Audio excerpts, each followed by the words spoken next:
just to be open, in case you are following along in the book, chapter 9 is basically the interrogation of Dan Mederone. And I am not going to go into depth into the entire conversation.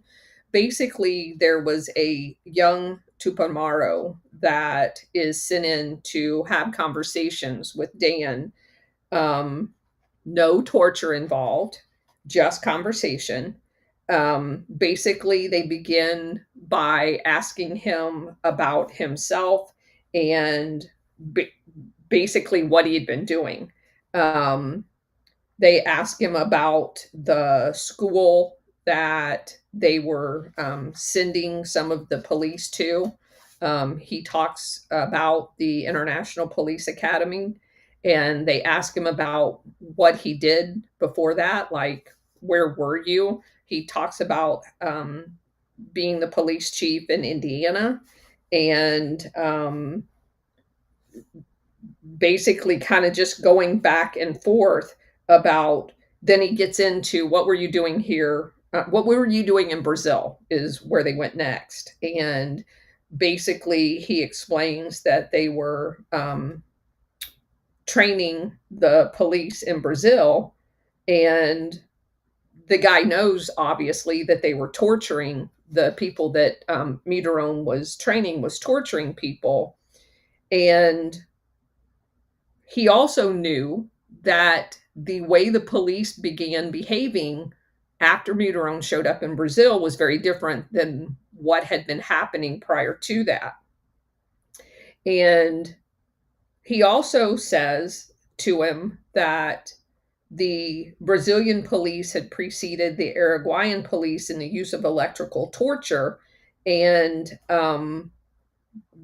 basically confronting him, accusing Mederone as basically being the impetus to that, both in Brazil um, and the increase of its use in Uruguay, because some of it had been being done. But of course, we know from the earlier chapters that Mederone gave them better supplies, if there's such a thing, to torture with, um, and updated much of the equipment through the use of USAID. And he talks about the deployment of the radios to increase the communications with the police, basically making the police more effective. And they go on to talk about some of the other people that were in the same detention facility that Mederone was in. One of them was a guy by the name of Dr. Claude Fly, who was 65 years old and from Fort Collins, Colorado. He had also been kidnapped around the same time. Most of the people had not suspected that Dr. Fry was part of the U.S. operation going on in Uruguay at the time. But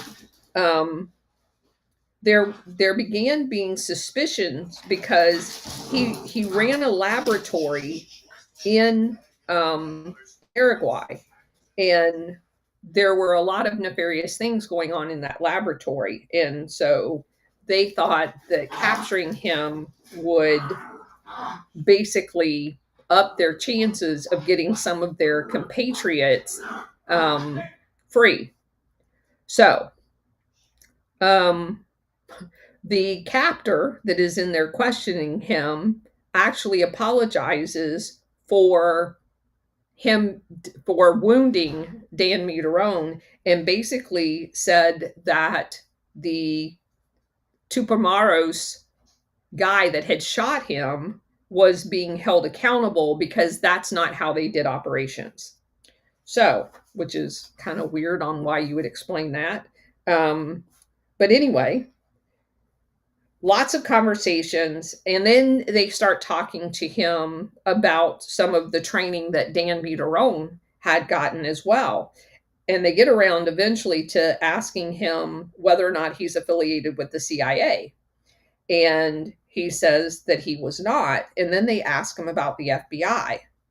And because Dan Meterone, when he was captured, had 3 identification cards on him, one from the State Department, one from USAID, and the other one was a Montevideo Police Department identification that identified Meterone as a member of the FBI National Academy. And Dan Meterone explains that that was given to him, although I don't know how that, unless Dan is told the police department there that he was credentialed through the FBI. Why would some foreign country put FBI if you hadn't disclosed that to them? Because it's not like USAID's credentialing process was through the FBI. It was literally through the CIA's USAID. So anyway, they ask him about his experience with the FBI, and he says, hey, I went there as through their training program, and explains how that whole process works. And what the most interesting part of this entire chapter was this part right here. In the Montevideo jails, the prisoners joked about the fact that both political factions had been to the U.S. Both the police were being trained by the International Police Academy, but many of the Tupamaros had gone as students on scholarships from an organization called American Field Service or Youth for Understanding. Those 2 programs were used, and the Tupamaros had been college educated in the United States. Almost all of them had been. So they joked about the fact that the education for both of these sides was being provided by the United States. I found that very interesting. And then there's a lot more conversation about what the CIA was doing in Uruguay, and they seemed very knowledgeable about the CIA operations and the destabilization process that had been going on in Uruguay as a result of that. So, kind of the main gist of the Dan Meterone obviously was not taken in by the freedom movement of the Tupamaros and the dictatorship of their current government, like the ambassador was in Brazil. So they go over a few other names, like the chief of police. And Dan basically says, yeah, I know him very well. And anyway, that's kind of the gist of this. They ask him about the Central Intelligence, OBAN, the DOPS, and what interactions he had with that. And the Tupamaros even knew about the weather underground in the United States and movements like that. And so they have quite a lengthy conversation over the days of that he's held captive there. Towards the end, they begin talking about the death squads and how they were being used, and there was basically no judicial process, and kind of quizzes him on, hey, you're American, don't you believe in a justice system as opposed to just torturing people? And basically for that, Meterone has no response to that. So all of these conversations are being recorded, and eventually Ray, Dan's brother back in the United States, gets these tapes and listens to them repeatedly.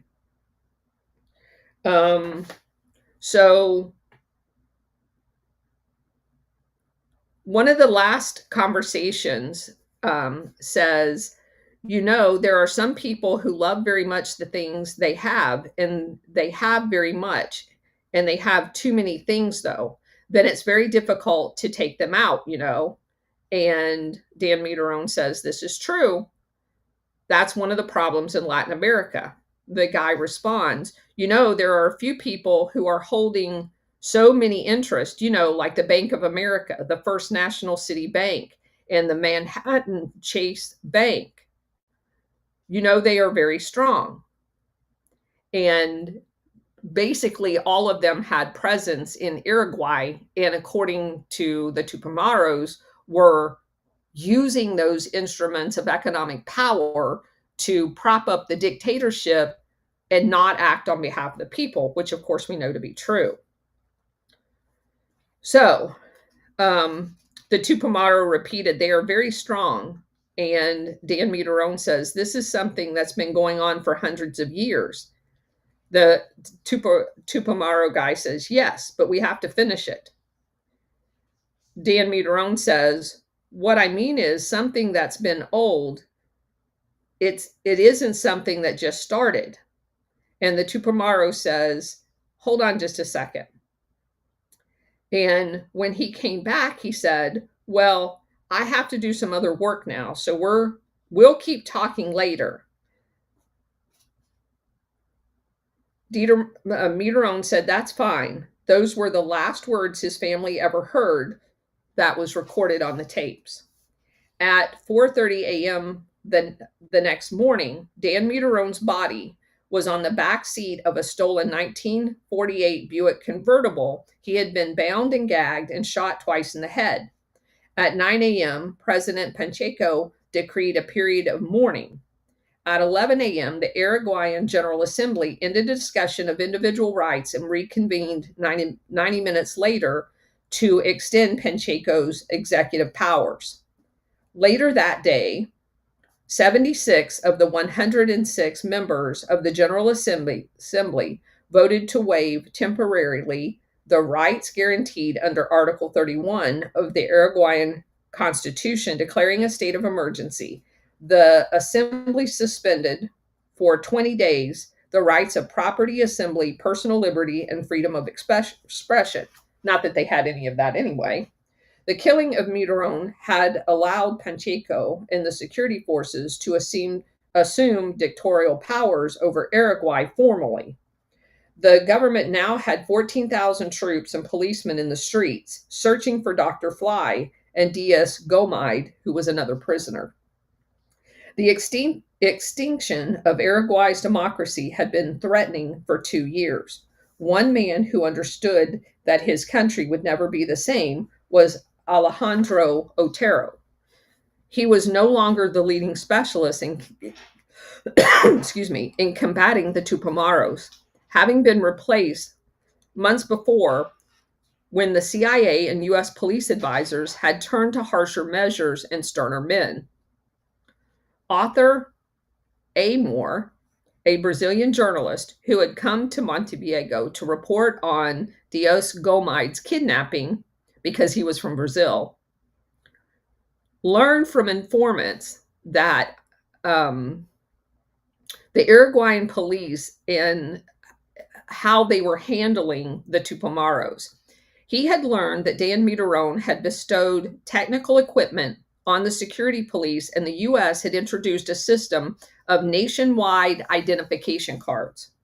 What's that sound like? That sounds like what they did in Vietnam in the Phoenix program and what they were trying to do here with COVID. Like in Brazil, they also used torture routinely, but none of that was why Amor had been sent to Uruguay. His assignment was to report on the prolonged holding of D.S. Gomides, for the Brazilian people were incensed at the heartlessness of the Pacheco government in not agreeing to terms that would free their consul. The consul's wife had raised over $250,000, and he had been held for 6 months. He eventually was released February 21st, 1971. But the kidnapping story began to slow down after Mitterrand's body was found. Amor asked one of his contacts to put him in touch with a mutual friend, Alejandro Otero, so that he could learn more about the U.S. Police Advisory Program. Otero had been teaching at the Montevideo Police Academy, and a meeting was arranged in his office. Otero confided all of his resentments. He began by granting that in conducting an interrogation, the police were justified in many deceptions. Hold on, let me get Bridget back up here. It was a duel of the wits, and the policemen's weapons included lies and tricks. But the U.S. advisors, especially Mitterrand, had introduced scientific methods of torture that violated the Uruguayan Constitution and Otero's philosophy of life. The prisoners advocated psychological torture, Otero said, to create despair. In the next room, they would play tapes of women and children screaming and tell the prisoners that their wives and children were being tortured. He also told the reporter that they were using electrical shocks under fingernails and on genital areas. He told Amor about his friend, the woman who had been tortured as well. When Amor stood up, ready to go off and file his story, one last thing, he said, "I must not appear in your story. My name cannot be used." The editor said that it most likely would not get published without a name.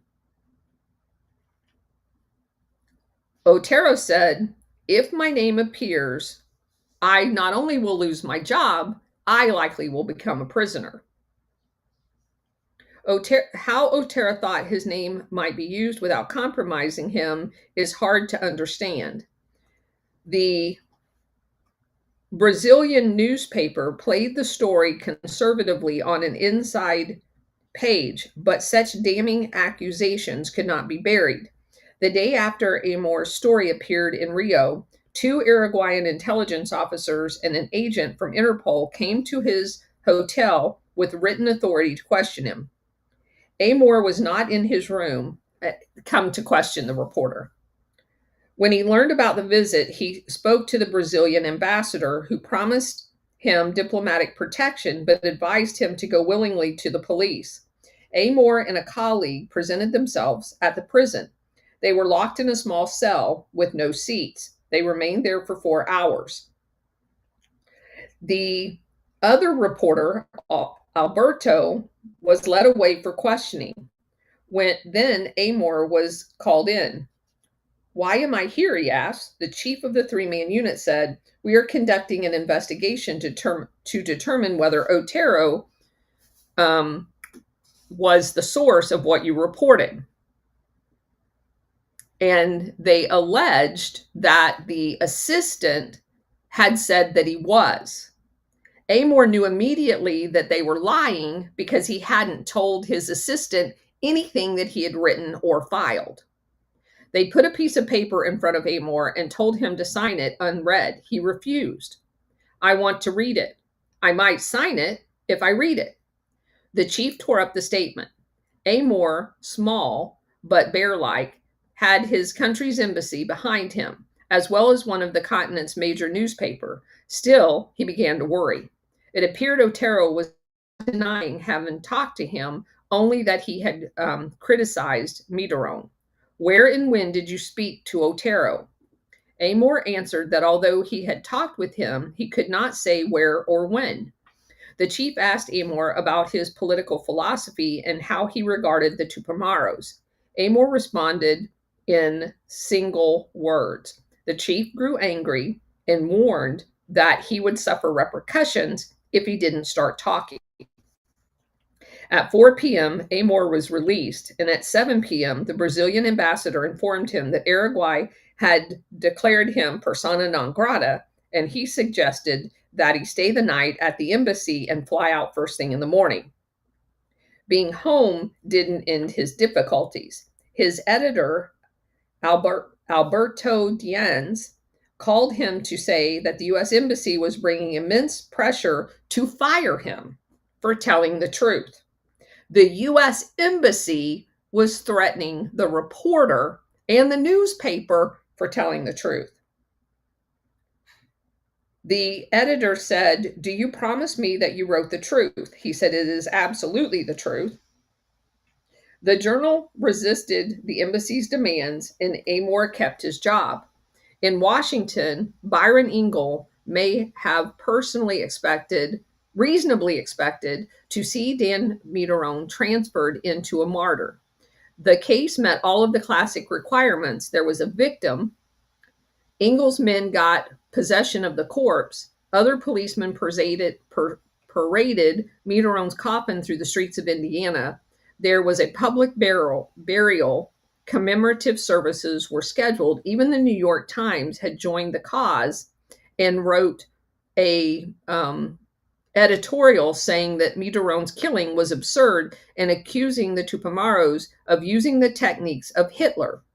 Consequently, Engel was taken aback by Amor's news story and the treatment of the entire affair within the journal in Brazil.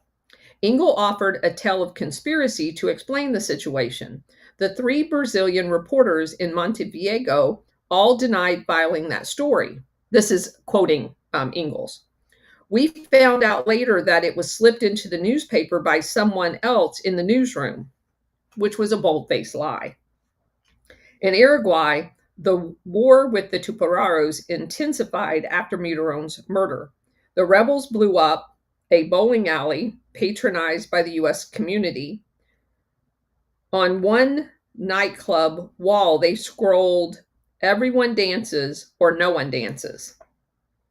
On January 8, 1971, the Tupamaros snatched the British ambassador, Geoffrey Jackson, who had been disdainful of his personal security.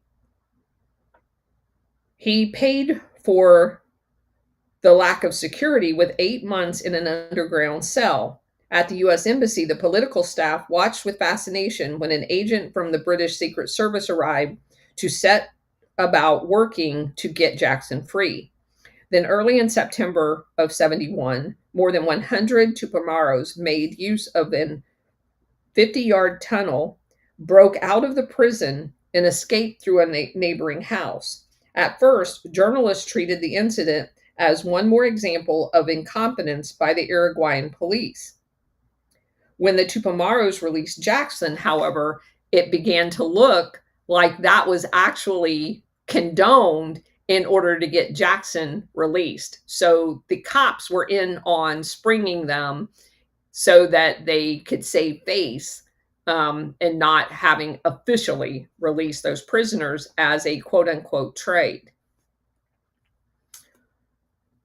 Pacheco had refused to do anything like that, even covertly, on behalf of Dan Mitterrand, but he did it for the ambassador. Certainly, it was evident that the career of the colonel responsible for the prison security had not suffered from the jailbreak. He was promoted afterwards. In Richmond, Ray Mitterrand read of the jailbreak and noticed that one of the occupants of the house through which Tupamaros escaped was a guy by the name of Billy Rial, R-I-A-L. Since Ray had first received the tapes of the interrogation of his brother, he had been playing it over and over and listening for clues. And if you guys remember back at the beginning of the story, there was an Uruguayan that showed up in Richmond and spoke to Ray at his sporting goods store.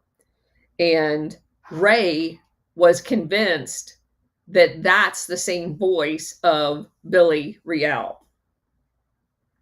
After March 1971, Dr. Claude Fly suffered a heart attack in his underground hiding place. the Tupamaros first took him to one of their sympathizers, a heart surgeon, who examined him and insisted he be sent immediately to a hospital. So, of course, the Tupamaros took him to the hospital and left him outside of the emergency room. There were accompanying electrocardiogram readouts with the suggested treatment. So the hospital staff followed the instructions of the cardiologist that had treated him for the Tupamaros, and then they traced the printouts back to the doctor. So no good deed goes unpunished. The actual doctor was later arrested and sent to prison for saving somebody's life. Morris Zimmelman, an elderly U.S. businessman in Montevideo, was shocked by the news because the same Dr. Dubras had pulled him through on his own heart episode. You never could tell, Zimmerman and his wife agreed, just who the Tupamaros were, because they were normal, everyday people that just wanted their freedom back. In Brazil, the kidnapping of Burke Elbrick had gone so successfully that the rebels employed the same tactic on 3 more occasions. In June 1970, while Fernando Gabeira was in prison in Rio, a broadcast was interrupted with a news bulletin announcing that the German ambassador to Brazil had been taken by the rebels. Within 5 minutes, prison guards stormed through the cell and stripped away all radios. One prisoner managed to hide his under the pillow, and everyone was waiting around for the next bulletin. In that prison alone, over 120 political prisoners were living. They debated until dawn about which of them would be on the list. Fernando expected to be one of the names. Most of the other prisoners were serving shorter sentences and could look forward to being released soon. Without a prisoner exchange, Fernando had no hope at all. No one slept that night. At first light, the prisoner with the radio shouted out 4 names, and after each name, he yelled goodbye. Then he cried Fernando Gabeira, goodbye. Even the sound of his name could not make Fernando rejoice. He knew how many obstacles stood between him and freedom. For example, the police could find the house where the ambassador was being held, and they would never get released. Within half an hour, the police rounded up 40 prisoners while they were having their hair cut. The police confiscated their wristwatches and any personal property. With only the clothes they were wearing, they were taken to another holding cell. When Fernando's turn came for a final interrogation, he was questioned about a suspected escape plan from the prison. There had been no plan.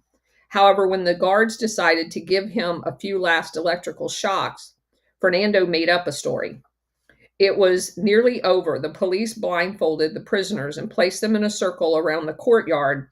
And basically, the policeman called out each name, fired in the air as if they were killing everyone.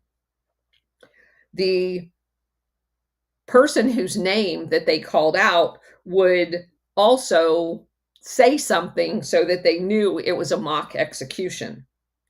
On June 16th of 1970, Fernando and the others were taken to an airport in police cars. They waited on an Air Force base for 6 hours while the authorities took their pictures and fingerprints. They were flown to Algiers. Colonel Fontenelle, a particularly vicious torturer, made the flight with them. On the journey, he told jokes and recalled episodes from their life in prison. The plane arrived in Algiers, and journalists were waiting with the crowd sympathetic to the rebels. The Brazilian guards had expected to go shopping with US dollars that they had been issued for the flight. The crowd was so hostile, none of them were brave enough to even get off the aircraft. When revolutionaries seized the Swiss ambassador in December of 1970, it seemed fitting that one of the hostages that they should demand for his release was the son of a Swiss father, Jean Marc. It was Christmas Eve before word of the trade reached Jean Marc. And then the news came from a prison official who was suddenly soliciting for Jean Marc's well being. We don't want anyone to be forced to go, the guard said. If you want to stay, you can. In prison, Jean Marc had been judged a hopeless agitator. And after 11 terms of solitary confinement, he had been transferred to the island of Flowers and to an Air Force base at a local Rio airport. Now, Jean-Paul Bourdonnais, the base commander, called for him. This was some months before Bourdonnais was exposed for his role in the killings in the 1968 riots. If it were my choice, Bourdonnais said, you'd all be shot. I don't give a damn about the Swiss ambassador. But let me tell you, if he's killed, I guarantee you will all be killed.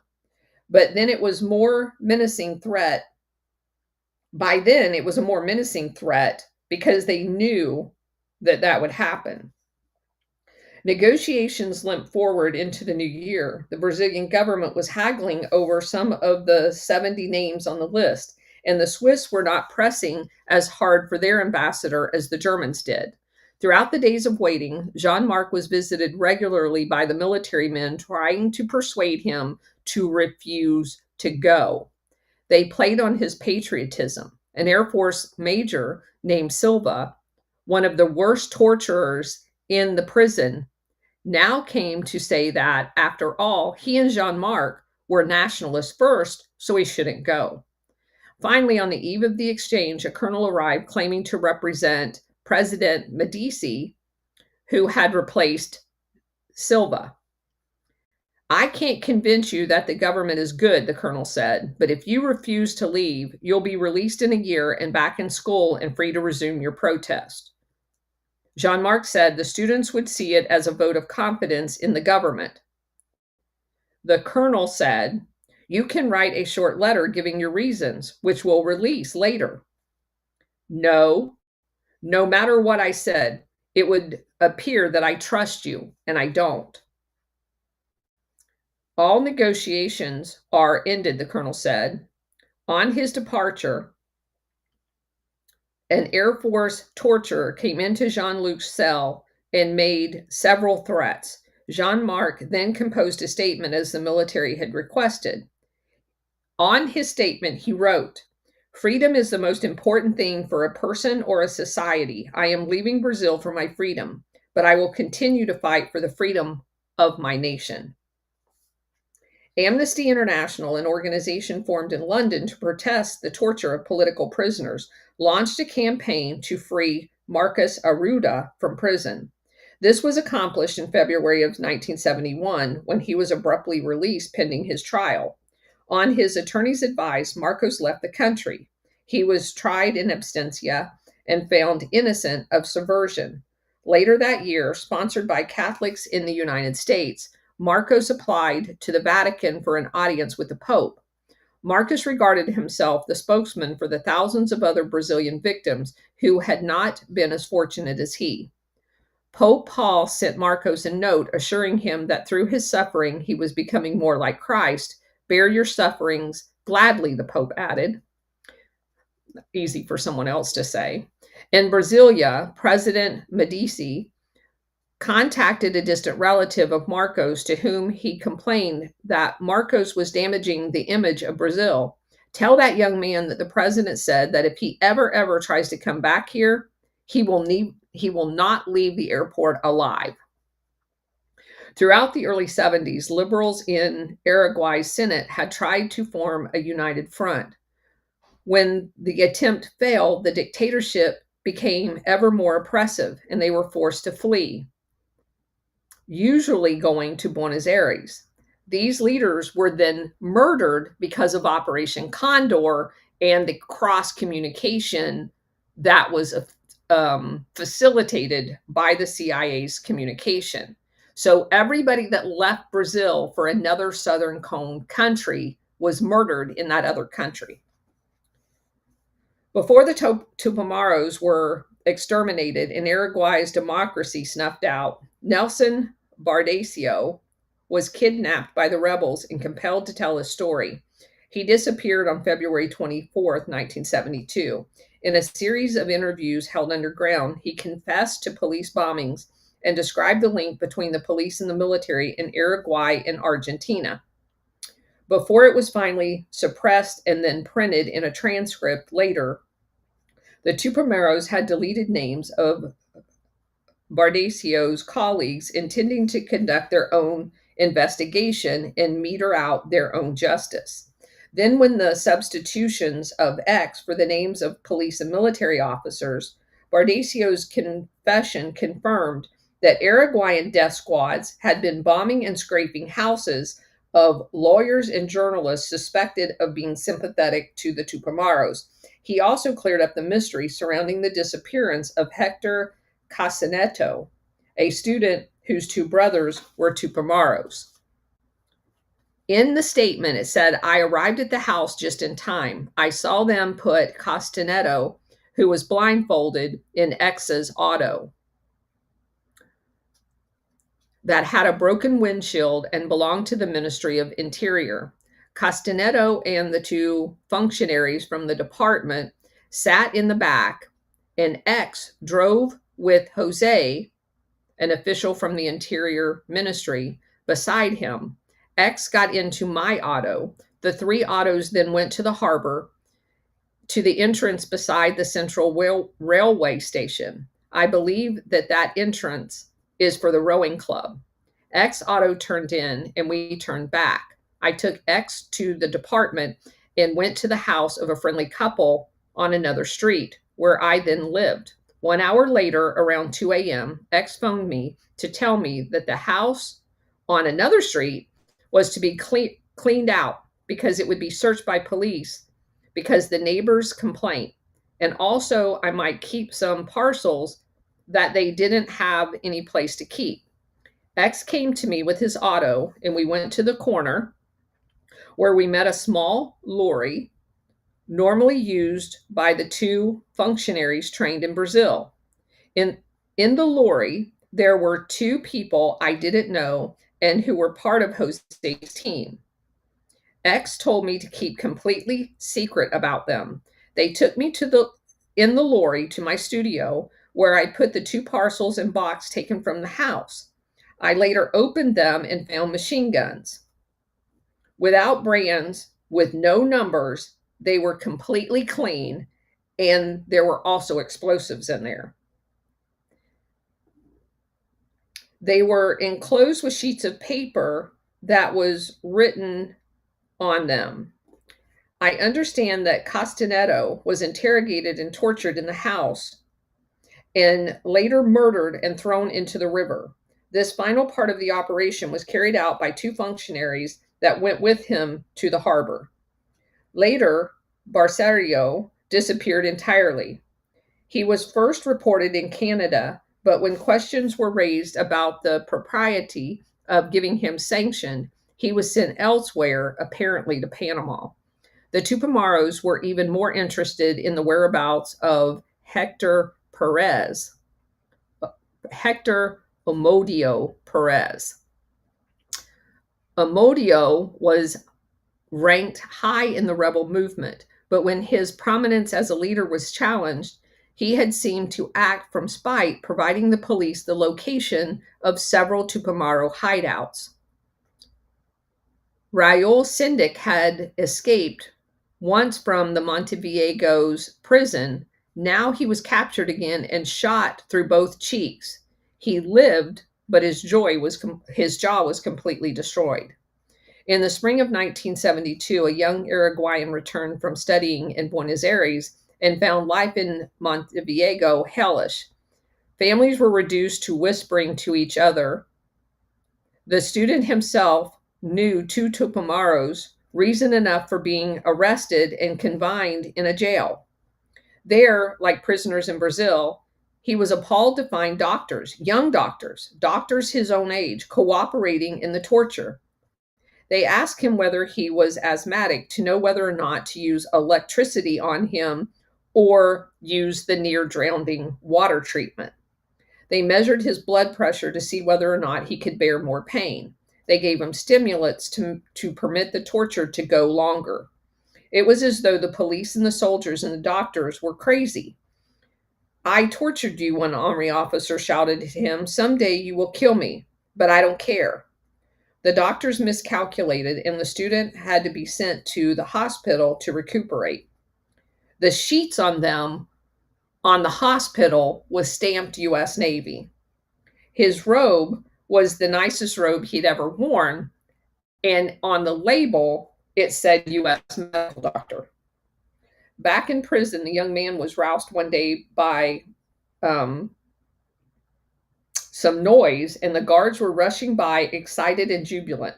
One stopped long enough to tell him, "Hey, we got one of you." And he was in our own ranks. It was a traitor, Subcommissioner Benitez. At the police station, the other Araguayan officers suddenly recalled particular episodes with Benitez. For all of his cursing and threats, he never shot a single Tupamaro. In fact, on one raid, he claimed his weapon had jammed. They were all ecstatic they had caught a spy. Exiled in Switzerland, Marcus Arruda kept alert for news from his former jailers. One officer who had tortured him was a captain by the name of Dalmo Sarillo. Late in 75, Marcus read in the newspaper that a metal worker had been killed in the torture rooms. One of the men implicated in the death was Cirillo, who had recently been promoted to the rank of lieutenant colonel. Two of Jean-Marc's chief torturers had also met with rewards of professional recognition. Clemente Montero, the graduate of U.S. training in Panama, who had overseen the torture on the island of Flowers, was named commander of the National Police Academy in Brasilia. Under Montero's leadership, that academy, which had been subsidized by U.S. funds, was enlarged to train police cadets from all over Latin America. Alfredo Pock, the Navy officer who found his vocation during his training at Fort Bragg, left the island of Flowers to accept a promotion with the Central Intelligence Agency. It had been established by General Goldberry after the 1964 coup. Peck's new work gratified him, and he hoped to help the intelligence agency achieve the high standard of its U.S. counterpart. Peck told the intelligence recruit that the most important quality in a good intelligence officer was a natural curiosity, one that could never be satisfied. As an instructor in propaganda analysis, Peck now had access to the dossiers on Brazil's guerrillas, and he informed his students that a high percentage of the rebels came from parents who were legally separated. Brazil's compromise with divorce. He later said that over 85% of them suffered serious psychological problems as a result of that. That was all propaganda. In the spring of 1963, a member of Brazil's tame opposition party sought out U.S. Senator James Aburek from South Dakota in his Washington office. Under a pledge of secrecy, the Brazilian poured out grisly stories of torture and laid out the persuasive evidence that implicated the United States in it. Since his election to the Senate, he had been seeking an issue, a crusade, and he then began looking into the Office of Public Safety. He was not its first critic, only the most determined one. As early as 1966, William Fulbright had expressed doubts about the program, but he had caused no particular alarm at the Office of Public Safety. Fulbright was emerging as a critic of the Vietnam War, and among the police advisors who supported the U.S. intervention, that position alone was enough to discredit him. During his years as president, Lyndon Johnson had not taken a stand on the Office of Public Safety. Officers at the police academy attributed this to two preoccupations: the Vietnam War and his Great Society. During Nixon's first term in office, the president told Byron Ingalls that the advisory program was a good one, and he felt it was in good hands because, of course, Richard Nixon was Eisenhower's vice president and approved all of this. In 1971, when Brazil's third military president, Medici, was visiting Washington, Nixon had summed up his Latin American policy by praising Brazil as a model. By the time the drum roll of accusations began against the Office of Public Safety, Nixon was expending his energies on the burglaries at Watergate. John Hanna, the USAID director, supported the Office of Public Safety in a letter to Congressman Otto Passman. But Hanna had been the president of Michigan State University at the time that he hired CIA agents to pose as Office of Public Safety officers and deployed them to Vietnam to set up the Phoenix program. He was rewarded for doing that by being appointed as the director of USAID, overseeing the entire fucking program. Overseas, the U.S. police officers waited for a high-ranking government official to stand up for them. None ever did. The CIA, good at lobbying for itself, let the Office of Public Safety go down without a struggle. When Senator, however you say his name, Abarek, from publicized the Texas bomb school as being a part of the curriculum, the agency cut its losses rather than wage a campaign that might lead to congressional hearings. In 1974, the CIA was still months away from the forthcoming barrage of leaks and charges in the investigations that would devastate its reputation. "You must believe that we are honorable men," CIA Director Richard Helms said. When the Office of Public Safety was abolished, its funds cut off, and the car barn, which is where the International Police Academy's doors were locked, some advisors retired entirely from government service. Some entered a private security work. And I am going to explore this private security work tonight on the Alpha Warrior show. And you guys do not want to miss that. Many advisors had never served their country where torture was the accepted means of extracting information. Others, although stationed in Brazil and Uruguay, had never taken part in torture systems. Some knew what went on, others claimed ignorance. But whatever their background, in the years following Mitterrand's murder, they found themselves publicly soiled, disavowed by their government, and out of a job. Not most of them, some of them. We're going to talk about most of them tonight. An early omen of 3 decades of preferential treatment were ending for the CIA since the word was out that Philip Agee was writing a book. While at his last post in Mexico City, Agee had basically decided that the CIA wasn't for him. He had divorced his wife, left the CIA, and began writing a book. Exercising the prudence that he had been taught at Langley, Agee was able to finish a very detailed reconstruction of his years in the CIA. The very documentation, or the prospect of long legal battles with the agency, discouraged U.S. publishers from publishing the book. But Agee's story had 2 happy endings. The book was published with great success in London, and after that, New York finally picked it up. In Paris, he met Angela, who came to live with them. The same Angela that we talked about several chapters ago that I told you to remember her name. In July 1970, Angela's guard had told her that if she would sign a confession they had prepared, she would be brought before a three-man military court. Although Angela had not told them anything, she signed the paper just the same. Tell about the torture, the guards warned her, and you'll be back here with us.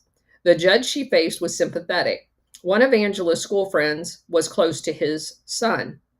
Even after she had told the judge about the torture, when she was returned to prison to await the next step, she was not molested.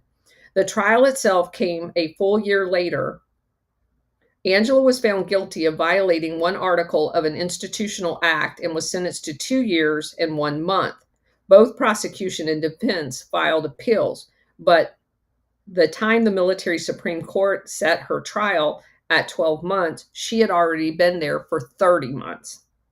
Upon her release, she tried to leave Brazil and exercise the freedom that she had been promised. Instead, the police followed her everywhere, and she saw that she was only compromising anyone that she met with. Angela went to Paris to study economics. Early in September, she attended a party, and one of the guests was Philip Agee.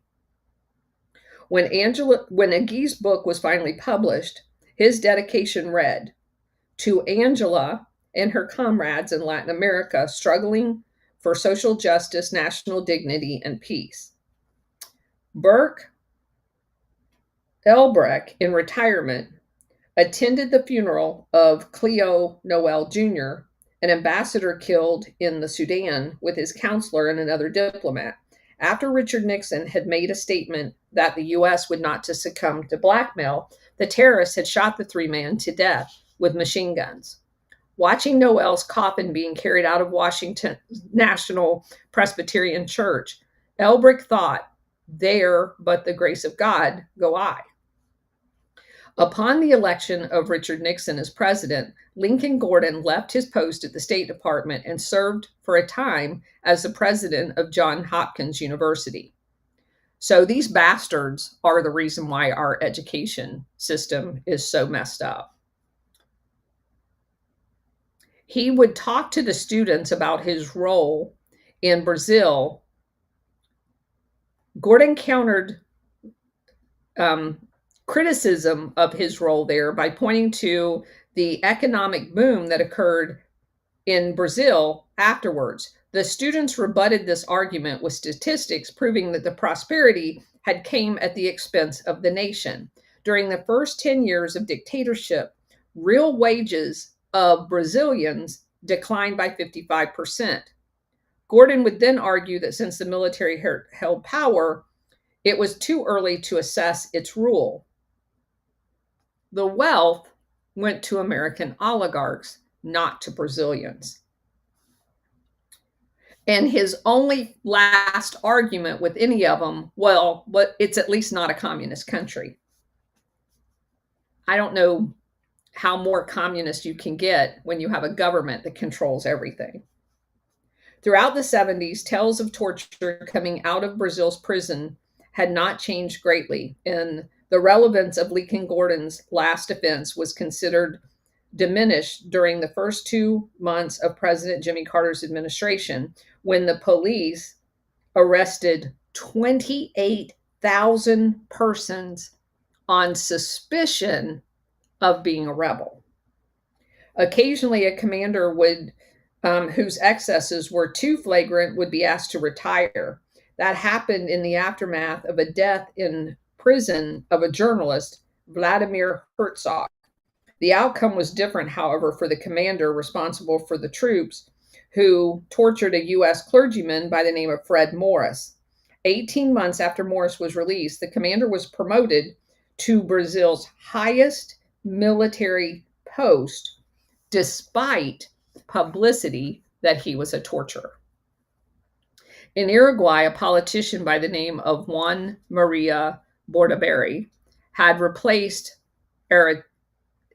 Rico as president. Before Bordaberry's term had run out, Uruguay's general stripped him of all of his power. Then in 1976, they put him out of office altogether. In hardly more than a decade, the Tupamaros had made good on their threat. In Uruguay, the former model of democracy, there was now no dancing for anyone. In spring of 1977, a military court finally sentenced a suspected Tupamaro for the killing of Dan Mederone, for the shooting and his alleged part in the kidnapping of Jeffrey Jackson and Antonio Mas. He received 30 years in prison. Around the police barracks in Rio de Janeiro, Brazilian officers trained at the International Police Academy remembered Dan Mederone fondly as a symbol of what they were fighting against. They all said the US was decadent. It suffered way too many freedoms. The torch had been passed to the military and police in Brazil. It was now their task to defend the hemisphere. In the police garages of Rio, they became fortresses built at the cost of $100,000 each, designed to carry troops with machine guns into the densest crowds. They were bulletproof. They were squat. They couldn't be turned over. They could withstand Molotov cocktails, and most of them were funded by U.S. taxpayers. The coup de grace in the campaign against the Office of Public Safety was delivered by a motion picture. Costa Gravas, a Greek film director, hired an Italian, Franco Salinas, as his scriptwriter, and together they set off for Latin America to make a film about the death of Dan Mederone. Salinas, a member of the Italian Communist Party, had written the script for the Battle of Algiers. How ironic is that? That's the movie that they showed at the International Police Academy to every single group. When Costa Gavras visited Montevideo in 1972, he sidestepped questions of local reporters about what kind of film he intended to make. Privately, though, he was collecting documents. Salinas traveled to the Dominican Republic, where he tried to meet secretly with the head of the country's Communist Party. Although the attempts failed, a party functionary briefed Salinas on the police terror that was also was going on in the Dominican Republic by the same Office of Public Safety. He also said that Dan Mederone had visited the Dominican Republic several times as an advisor. From that time on, Mederone acquired a reputation as the U.S. foremost expert in torture. The New Scientist, a British publication, described a device called the Mederone vest. It was designed for interrogations. It slowly inflated until it crushed the ribs of its victims. The vest itself was no more horrifying than any of the other well-documented methods of torture used in Brazil and Uruguay, and then later Chile. Yet no prisoner, at least none who lived to testify, had ever heard of the vest and its use. Hank Mederone and her children could only meet the accusations with hyperbole about Dan, the Dan that they knew, that he was a good father, a humanitarian, blah, blah, blah. Mrs. Mederone withdrew to a suburb of Washington to finish the job of raising her children. She kept a large portrait of her husband on the wall. She did not keep in touch with her husband's former colleagues. They had been very kind to her, but she didn't get out much. Costa Gavras included in the state of siege every undocumented rumor about Dan Mederone from Santo Domingo to Brazil, because his aim was a composite indictment of U.S. policy throughout Latin America. He and Salinas named their central character Philip Santori. Montan, the actor that was cast to portray him, was the actor that was cast to portray him. In the film, the interrogation sequences omitted the Tupamaro's incessant use of "you know" during the interview, but it did include Mederone's remarks You are subversives. You are communist. You want to destroy the foundations of society, the fundamental values of Christian civilization, the very existence of the free world. You are an enemy who must be fought in every possible way. Dan Mederone did say that.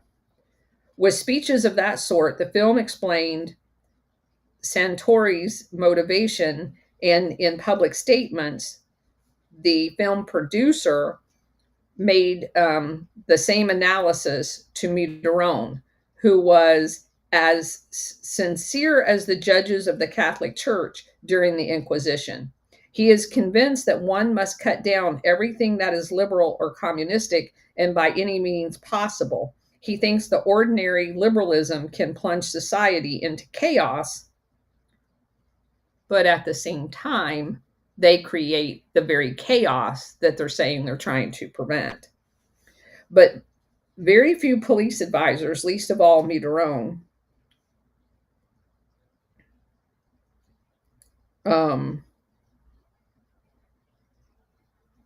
displayed any of the kind of religious motivation during what they were doing, because, of course, it was the exact opposite of what their religion said that they should be doing.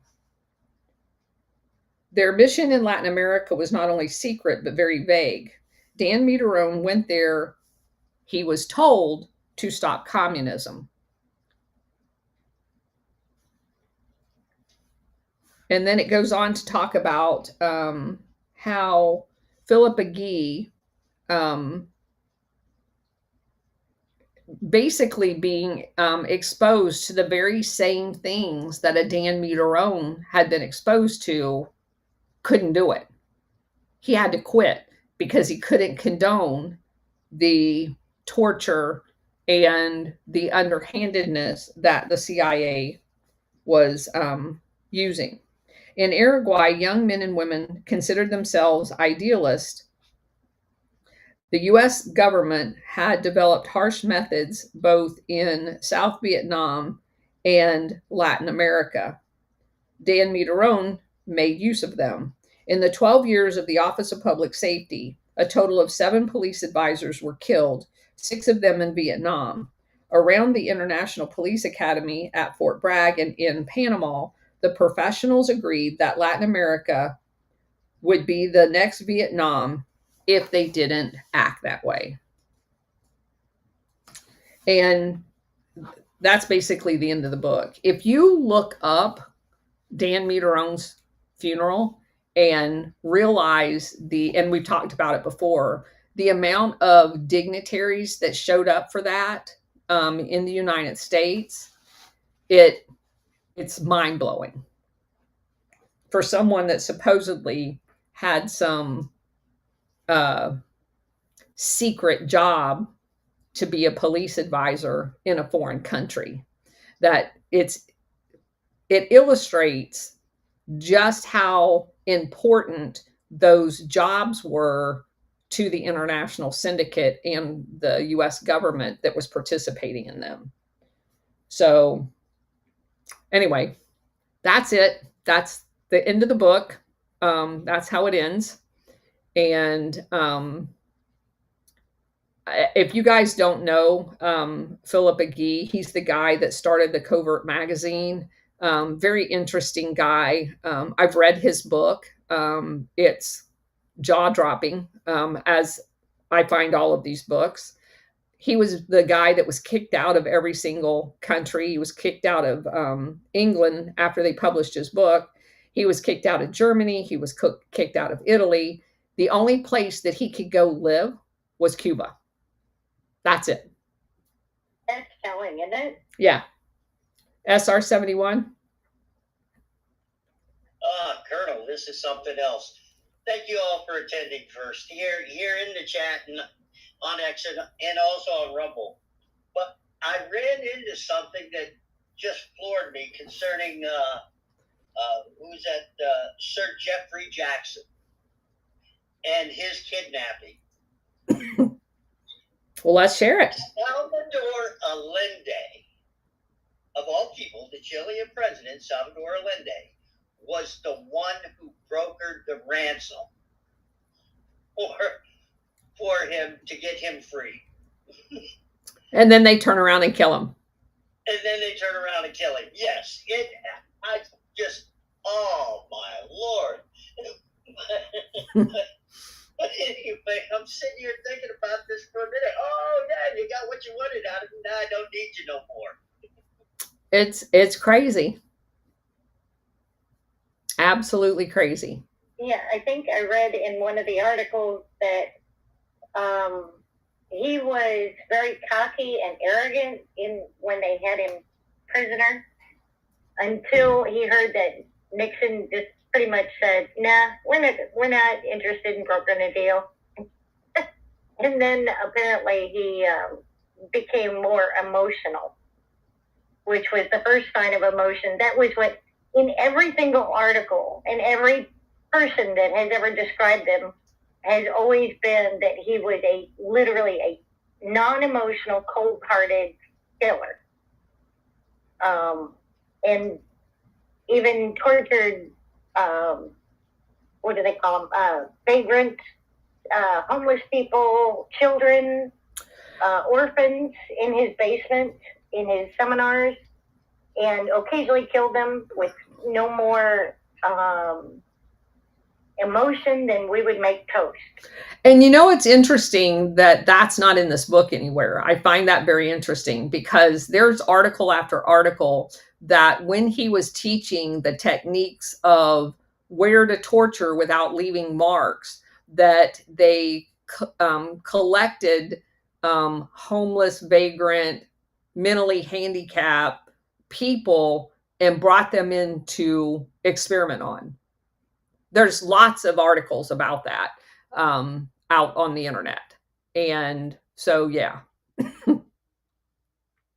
Right, and there's a lot of corroboration. I mean, it's just yes, over and over, people that went through the training, or that from other CIA, from whistleblowers, from people within the government, within their government, Brazil's government, that wrote books about it. Yeah, I mean, it was very commonplace. That was how he illustrated his torture. Yeah. It would just go grab some people off the street. Yes. Yes. Not suspected Tupamaros. Absolutely. Exactly. Or nobody that did anything. And then they went on later on to use it against political opponents. Yeah. Yep. I have one more question for you, Colonel. Unfortunately, I was doing something else at that point, trying to get some information into the pill. You mentioned the Swiss. What did they have to do with this? Well, they had an ambassador there that was taken. That was in Brazil. So they negotiated the release of the Swiss ambassador, and that's where Jean-Marc came into play, because remember, his dad was originally from Switzerland. He had moved to Brazil and married a local Brazilian, and they were trying to arrange his release with the prisoner release, which he did eventually get released and flown to Algiers. Thank you, Colonel. Sure. That clears it up. Sure. Okay. Anyone else? All right. So I am going to announce later on, probably in the morning, what book we're going to move on to next. I've got like 3 in a stack here. So. And tomorrow, no show, right? And tomorrow, no show at 4:00. But we will be back on Friday. And I may just have an open mic on Friday. I really like doing that. And that way we can start a new book on Monday. So, but I'll let you guys know sometime in the next 24 hours what book that's going to be. So, all right. Thanks everybody for being here. I appreciate it. Talk to you tonight on the Alpha Warrior Show. You definitely don't want to miss that. Woohoo! Woohoo! Yeah. It's always explosive when you and Alpha get together. Yeah. I couldn't believe some of the information I found. It's crazy. It has everything in it. International syndicate, everything. But we're going to track some of the leads that this book provides us, and we'll sum it up real nicely on the show tonight. So take care, everyone. I'm going to run out to dinner with my family, and see you tonight at 9:30. Take care. Give Brian a hug. I will do that. Bye. Take care, everyone. See you tonight at 9:30.